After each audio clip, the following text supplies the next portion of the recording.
Remember, remember the 5th of November, the gunpowder, treason, and plot. I know of no reason why the gunpowder treason should ever be forgot.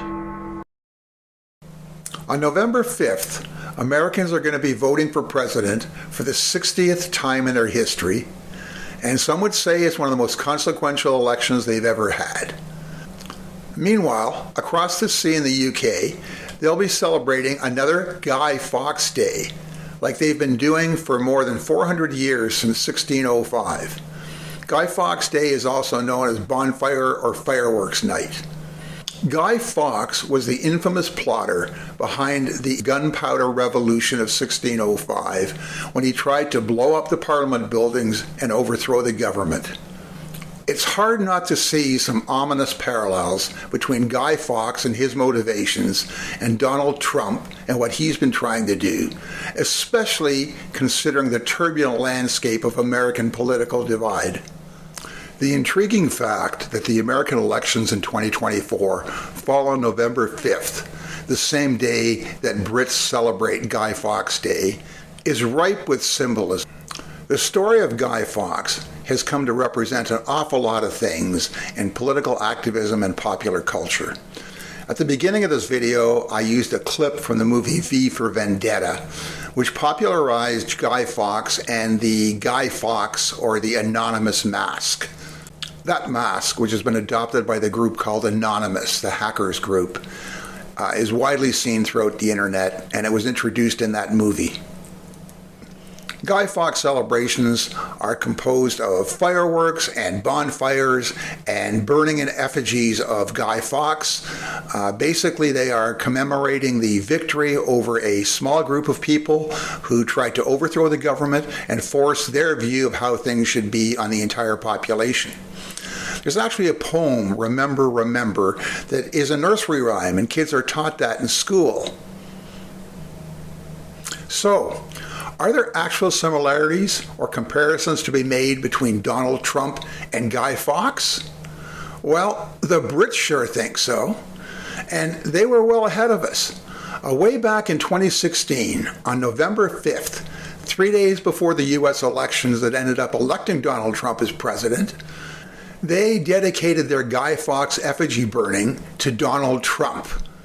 They foresaw the potential threat of a Donald Trump victory to America and really to the world, and they made their views clearly known.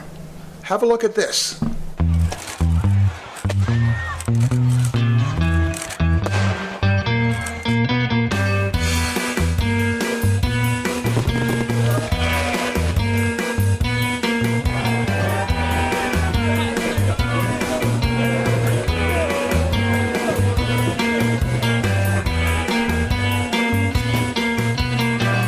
I think it's a question of how many Trumps are going to go on how many bonfires.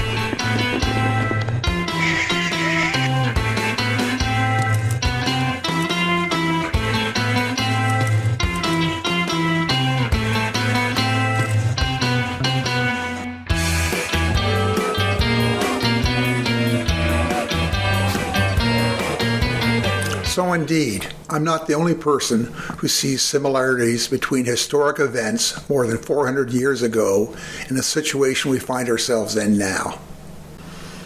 Guy Fawkes celebrations memorialize a plot that, if successful, could have led to a dramatic and violent shift in political power.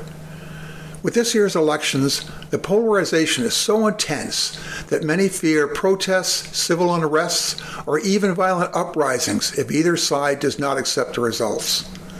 The 2024 elections have the potential to see democracy itself tested by tensions that could spiral out of control, echoing the high stakes of 1605.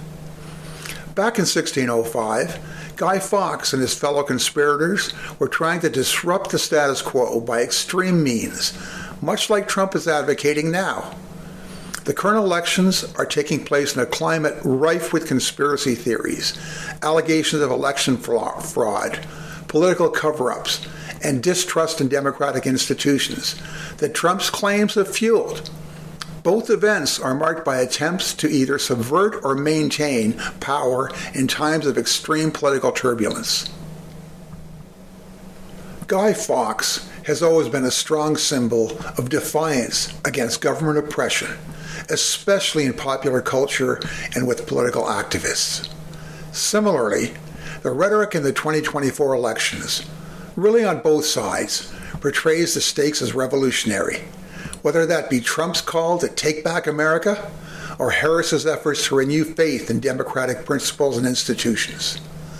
In the UK, November 5th is traditionally seen as a night for bonfires and burning effigies to celebrate the survival of the monarchy.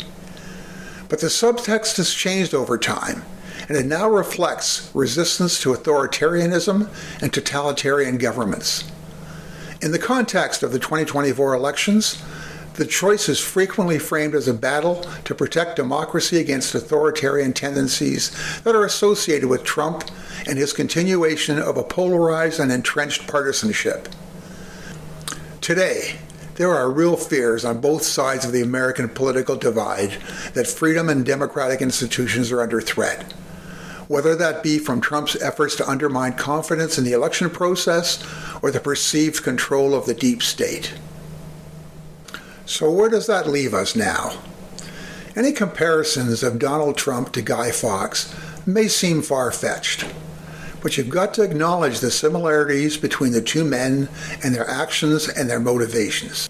Both have been accused of stirring up controversy and pushing the very boundaries of what's deemed acceptable while they challenge the authority of those in power. There's a polarization in American politics that's been growing for decades, and Donald Trump has been the main catalyst in these divisions. His supporters see him as a breath of fresh air, a disruptor who's willing to take on the elites and challenge the status quo. His detractors, on the other hand, view him as a threat to democratic values, a demagogue who's eroding the very foundations of American democracy. So, we all know that there's going to be fireworks in Great Britain on Tuesday, November 5th. Let's just hope that in America, whatever fireworks they are controlled and civil. Good luck, America. Get out there and vote. Well, that's a wrap and concludes my 55th video. I want to thank all of you for staying with me and watching this until the end. I've been at this for only about 3 months and it's gone really well. As a matter of fact, at this moment, my subscriber count is 9,995, so I'm pretty sure I'm going to hit 10,000 subscribers in the next 20 minutes or so. Again, I'd like to thank you all. I hope you've enjoyed the content. Please like the videos, give me your comments, and subscribe. I hope you have a great week. Good luck in the elections, and please continue supporting me. Thanks a lot.